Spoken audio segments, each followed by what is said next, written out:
Hi, I'm Ann Rivers, State Representative from Southwest Washington's 18th District. Thank you for taking time to join me from our House of Representatives here in Olympia.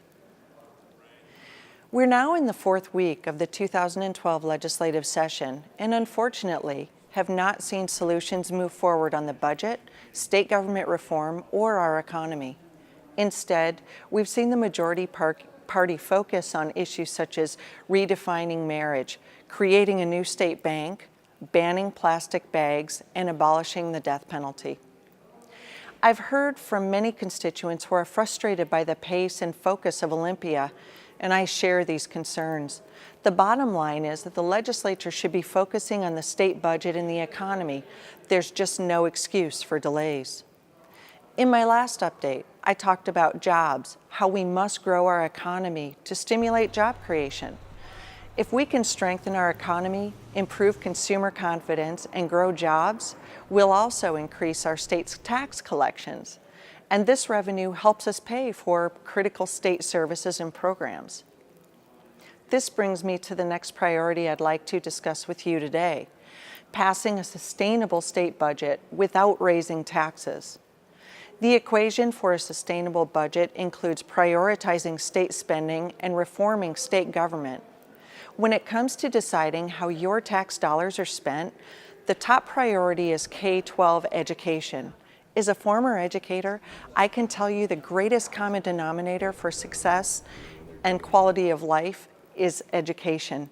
However, year after year since 2008, the majority party and governor have cut funding for K-12 education. This has to stop. In a recent state Supreme Court ruling, the court made it clear that the state is not living up to its constitutional duty to fully fund education. A powerful section of the ruling said that the state constitution requires the legislature to, and I quote, amply provide for the education of all Washington children as the state's first and highest priority before any other state programs or operations. The message is clear, and why I support a proposal called Fund Education First. It's a simple concept that would transform our state budget process and ensure education is properly funded every year.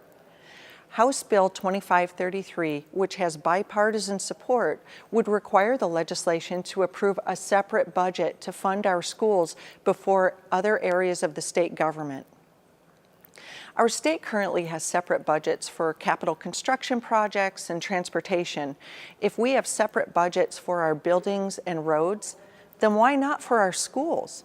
Fund Education First would take the politics out of our budget process and no longer will pit our student versus other areas of state government. If you want any more details on that proposal, I'd be happy to share them with you. Now, this doesn't mean education is the only priority. It just means it's the top one. Public safety and helping our most vulnerable are also important state responsibilities. The second part of the sustainable budget, in addition to setting priorities, is state government reform. I look forward to sharing some solutions in this area with you during my next update.